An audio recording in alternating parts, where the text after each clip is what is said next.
First, accuracy goes way up because it's actually thinking before it writes. Kind of how it helps us before we do anything. First, we have a little thing called COT, or chain of thought. Dr. White calls it showing your work, just like in math class. With chain of thought, we're telling the LLM to take steps to think, step by step, before it answers. This does two things for us. First, accuracy goes way up because it's actually thinking before it writes.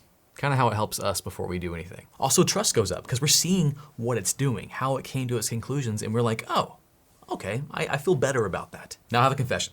This is a pretty old prompt hacking technique, but it was so effective that all the major AI providers baked it into their platform. In fact, Ethan Mollick, professor at Wharton University, he's all into this. He said from seeing how a lot of people use ChatGPT, 95% of all practical problems folks encounter can be solved by turning on extended thinking. But even with that setting in place, as you're seeing AI do its thinking, it can still help you and the AI for you to describe the steps it should take, especially when you're doing repeatable processes that you want to be done over and over again. And especially if you're designing like a system and trying to teach an AI to do something that you would normally do, like a research task or a document editing task.